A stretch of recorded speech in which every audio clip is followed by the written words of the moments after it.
எல்லாரும் மரிக்கிறோம், ஒரு நாள் மரிப்போம். என்னுடைய தகப்பனார் அவர் வியாதிப்பட்டிருந்த நேரத்தில் நான் பல இடங்களிலும் இந்த சாட்சியை சொல்லியிருக்கிறேன். எழுத்தின்படி அவர் மரித்து விட்டார். அவர் ஒரு வியாதிப்பட்டிருந்தார்.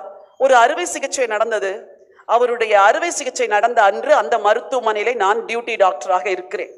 அவருக்கு இரவிலே தூங்குவதற்கு செடேஷன் கொடுக்க வேண்டும். நான் டியூட்டி டாக்டராக அன்றைக்கு டியூட்டியை வாங்கிட்டு என் ஃபாதரை நான் பார்க்கணும்னு நான் டியூட்டி பண்ணிட்டு இருக்கிறேன். செடேஷனை கொடுத்தது நான் தான். செடேஷனை கொடுத்து வித்தின் ஃபியூ மினிட்ஸ் அவங்களுடைய பல்ஸ் எல்லாம் டவுன் ஆயிடுச்சு, பிபி டவுன் ஆயிடுச்சு, ரெஸ்பிரேட்டரி ரேட் டவுன் ஆயிடுச்சு. எழுத்தின்படி his pupils were dilated. Pupils dilatedனா death is declared.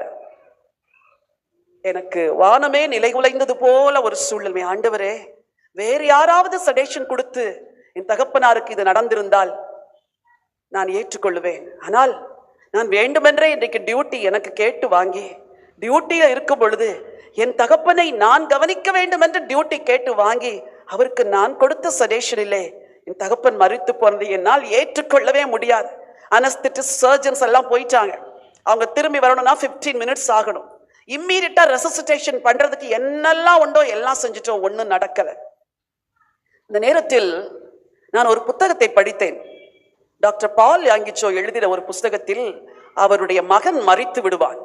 மரித்த செய்தி கேள்விப்பட்டவுடன் அவர் வேகமாய் வீட்டிற்கு ஓடி வந்து அந்த மரித்த மகனுடைய சடலத்தை பிடித்து அந்த வீட்டின் ஒரு மூலையிலே நிறுத்தி சொல்லுவாராம், இந்த பிள்ளை கர்த்தர் எனக்கு கொடுத்த பிள்ளை, இந்த பிள்ளை இந்த வயதிலே மரிக்க நான் விடமாட்டேன், ஆண்டவர் இவனை குறித்து எல்லா திட்டங்களையும் வைத்திருக்கிறார் என்று சொல்லி கதறி அழுது, ஆண்டவரே என் பிள்ளையின் ஜீவன் அவனுக்குள் திரும்ப வர வேண்டும் என்று ஜெபம் செய்த பொழுது அற்புதமாய் அந்த பிள்ளை உயிரோடு எழுந்த சாட்சியை நான் படித்தது எனக்கு ஞாபகத்திற்கு வந்தது.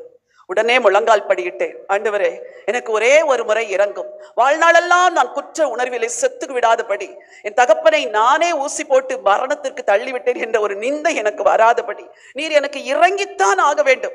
அவருடைய கையை அப்படி பிடித்திருக்கிறேன், பல்ஸே இல்லை, பியூபிள்ஸ் டைலேட்டட்.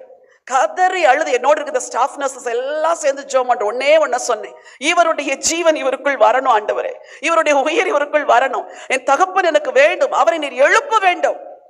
நம்பவே மாட்டீர்கள், ஒரு 10 நிமிஷத்திற்குள் நான் மீண்டும் ஏதோ ஒன்றை என் விரல்களிலே உணர்ந்தேன். I could feel his pulse. கொஞ்ச நேரத்தில் அவருடைய செஸ்ட்ல மூமெண்ட் இருந்துச்சு. கொஞ்ச நேரத்தில் கண்களை திறந்து பார்த்தார். இன்றைக்கு வரைக்கும் என் ஆண்டவர் எனக்கு செய்த அந்த அற்புதத்தை நான் மறக்கவே முடியாது. It is a medical miracle. தேவன் செய்த ஒரு பெரிய அற்புதம். என் தகப்பன் கண்களை திறந்து பார்த்தார். அவருக்கே ஆச்சரியம், அவர் எதையோ சொல்ல வருகிறார், ஆனால் மயக்கம் இருந்ததினாலே அவர் மறுபடியும் நித்திரை செய்தார். அனஸ்தெட்டிஸ்ட் வந்தாங்க, சர்ஜன்ஸ் வந்தாங்க, எல்லாரும் கேட்டாங்க என்ன டாக்டர் நடந்தது என்று. நடந்ததை சொன்னேன். அவங்களால நம்பவே முடியல. கூட இருக்கிற எல்லா ஸ்டாஃப் நர்ஸஸும் விட்னஸ் பண்றாங்க, டாக்டர் பல்ஸே இல்லை, பிபி இல்லை, கிராஃப் எல்லாம் ஒன்றும் இல்லாத இருந்துச்சு, அவருடைய பியூபிள்ஸ் டைலேட்டட். உண்மையா இது ஒரு மிராக்கிள், எங்களுக்கே புரியலன்னு எல்லா ஸ்டாஃப் நர்ஸஸும் விட்னஸ் பண்ணினார்கள். அப்படிப்பட்ட ஒரு அற்புதத்தை நடந்த பிறகு 2 நாள் கழித்து என் தகப்பனார் ஒரு சாட்சியை சொன்னார். என்னிடத்தில் கேட்டார், எனக்கு என்ன நடந்தது மகளே என்று. அவரே பலவீனத்தோடு இருக்கிறார். அவரிடத்தில் ஏன் நாம் இதெல்லாம் சொல்ல வேண்டும் என்று கேட்ட பொழுது அவர் சொன்னார், நீ சொல் என்றார். நடந்ததை சொன்னேன். தகப்பனார் சொன்னார், நான் வலியினால் துடித்த பொழுது நீ ஊசி போட்டாய், கொஞ்ச நேரத்தில் நான் நித்திரை அடைந்தது போல் இருந்தது. வானத்திலிருந்து 2 தேவ தூதர்கள் இறங்கி வந்ததை நான் பார்த்தேன். என்னை கையை பிடித்து அவர்கள் அழைத்து கொண்டு ஆகாயங்களின் வழியாய் மேலே சென்றார்கள். நான் வெண்ணிறமான ஒரு பெரிய பட்டணத்தை பார்த்தேன். அதன் வாசலிலே ஆண்டவர் இயேசு நின்று கொண்டிருந்தார். அவர் என்னை பார்த்து புன்முறுவலோடு சிரித்தார். நான் மிகுந்த மகிழ்ச்சியோடு, பூமியில் என் வேதனைகள் முடிந்து விட்டது என்று நான் ஆண்டவரிடத்தில் வந்துவிட்டேன் என்று மகிழ்ச்சியோடு இருந்த பொழுது ஆண்டவர் சொன்னாராம், மகனே, கீழே உன் மகள் உன் ஜீவனுக்காக போராடி கொண்டிருக்கிறாள், அவளுடைய ஜெபத்தை நான் தள்ள முடியாது, நீ போய் இன்னும் சில காலங்கள் இருந்துவிட்டு வா என்று சொன்னாராம்.